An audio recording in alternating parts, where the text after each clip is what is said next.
ইসলামের দ্বিতীয় খলিফা হজরত ওমর রাদিয়াল্লাহু তাআলা আনহু ইসলাম গ্রহণের আগে ছিলেন ইসলাম ও মুসলমানদের ঘোর বিরোধী। এমনকি রাসূলুল্লাহ সাল্লাল্লাহু আলাইহি ওয়াসাল্লামকে তিনি হত্যার সিদ্ধান্তও নিয়েছিলেন। অথচ সেই ওমর রাদিয়াল্লাহু তাআলা আনহুই একদিন ইসলাম গ্রহণ করে হয়ে গেলেন ইসলামের অন্যতম সিপাহসালার।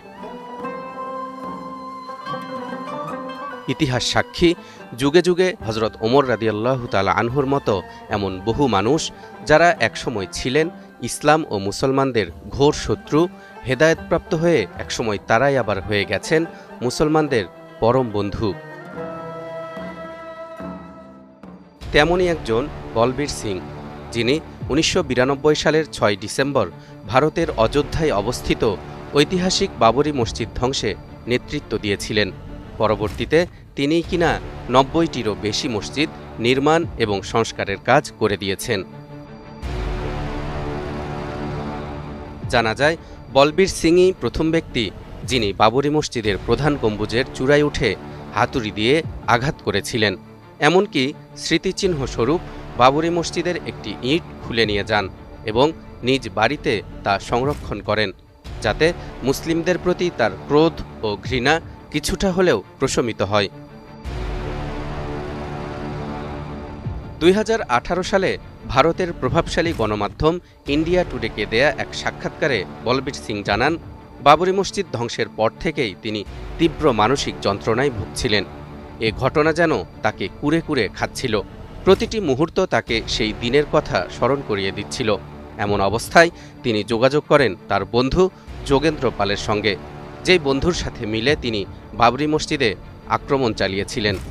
যোগেন্দ্র পাল তাকে ভারতের উত্তরপ্রদেশের বিখ্যাত দায়ী মাওলানা কালিম সিদ্দিকীর সঙ্গে পরিচয় করিয়ে দেন। তার দাওয়াতে প্রভাবিত হয়ে অবশেষে সেই মানসিক যন্ত্রণা থেকে মুক্তি পেতে বাবরি মসজিদ ধ্বংসের মাত্র ৬ মাস পর তিনি ও তার বন্ধু যোগেন্দ্র পাল একসাথে ইসলাম ধর্ম গ্রহণ করেন।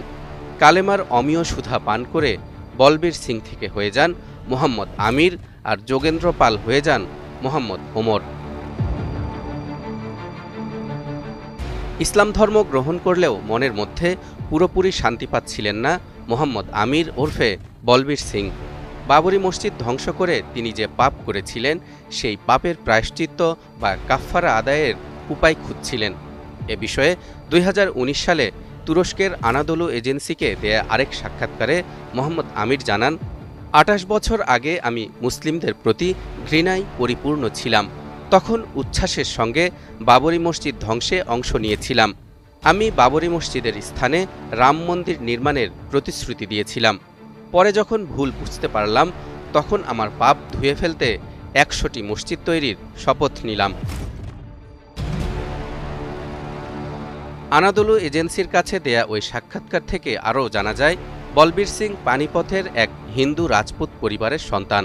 তার বাবা ছিলেন একজন স্কুল শিক্ষক। উচ্চশিক্ষা গ্রহণের উদ্দেশ্যে যখন তাদের পরিবার গ্রাম থেকে শহরে স্থানান্তরিত হয়, তখনই বলবীর সিং ভারতের কট্টরপন্থী হিন্দুত্ববাদী সংগঠন রাষ্ট্রীয় স্বেচ্ছাসেবক সংঘ RSS দ্বারা প্রভাবিত হন এবং এক পর্যায়ে শিবসেনার একজন সক্রিয় সদস্য হয়ে ওঠেন। ইসলাম গ্রহণের পর তিনি একজন মুসলিম মহিলার সঙ্গে বিবাহ বন্ধনে আবদ্ধ হন এবং মসজিদ নির্মাণের পাশাপাশি হায়দ্রাবাদে ইসলামী শিক্ষা প্রচারের কাজে গুরুত্বপূর্ণ ভূমিকা রাখেন। ৯১টি মসজিদ নির্মাণ এবং সংস্কারের কাজ শেষ হবার পর ২০২১ সালের ২৩ জুলাই তিনি পৃথিবী থেকে চিরবিদায় নেন। এর ফলে অসম্পূর্ণই থেকে যায় তার ১০০টি মসজিদ নির্মাণের সুপ্ত বাসনা।